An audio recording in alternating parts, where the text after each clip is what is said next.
Election fraud claims from Trump, allies became like whack-a-mole, Barr testimony. Bill Barr, former Attorney General, testifies Trump became detached from reality in election claims. The House committee investigating the January 6 riot resumed its public hearings Monday with recordings from depositions from Donald Trump's former Attorney General and campaign director to detail how the former president pursued his false claims about the November 2020. Bill Barr, the Attorney General at the time, said Trump became detached from reality in his pursuit of fighting the election result. The panel of 7 Democrats and 2 Republicans has accused Trump of emboldening a mob of his supporters to lay siege to the U.S. Capitol on January 6, 2021.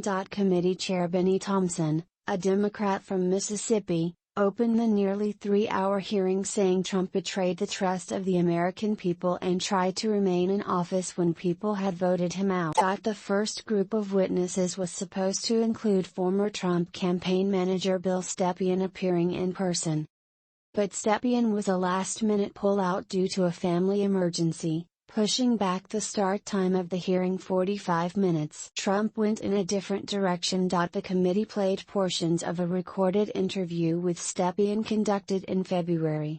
In those segments, Stepien said he advised the president to expect that mail-in ballots, which increased greatly in 2020 due to the pandemic, would likely be tabulated for hours or even days to come and that leads could change in some. Trump, Stepien said, told the advisor he was going to go in a different direction, leading to the incumbent president declaring victory on election night, with a handful of states still in play.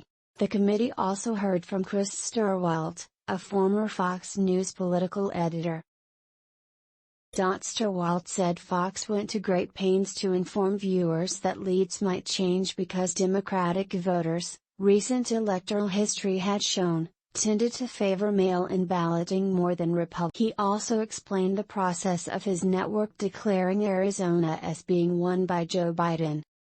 That declaration rocked the Trump campaign, allies of the former president said in pre-recorded testimony that was played Monday. Claims about Canadian voting company disturbing, Barr.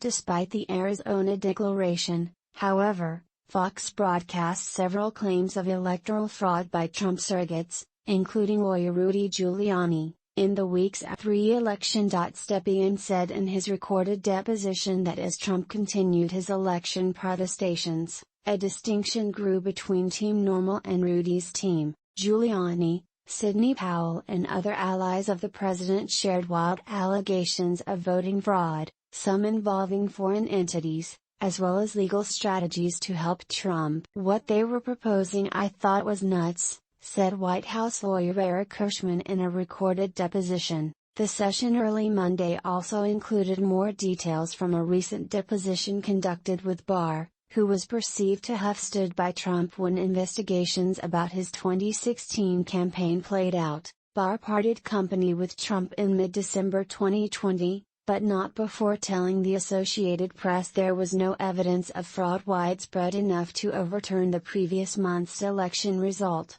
which made Trump angrier than had ever seen him before. The former Attorney General Barr said in newly released clips that the theories of fraud multiplied and became like a game of whack-a-mole, and that Trump had become detached from reality in his obsession. Barr also said he advised the president that the Justice Department was not an extension of his legal team. He said things deteriorated in the last week of November 2020 in terms of Trump's wild claims and his relationship with the president. Claims about the Dominion voting systems machine, Barr said, were among the most disturbing for being outlandish and shaking the faith in the electoral process. Dominion, founded in Toronto, has sued a number of Trump allies and U.S. cable networks over the unproven allegations. Threats from Trump supporters. A second group of in-person witnesses Monday included Philadelphia City Commissioner Al Schmidt, a Republican who faced criticism as Pennsylvania's election was called for regarding a claim that about 8,000 votes were cast there in the names of dead people for Democrats. Schmidt responded, "Not only was there not evidence of 8,000 dead voters voting in Pennsylvania, there wasn't evidence of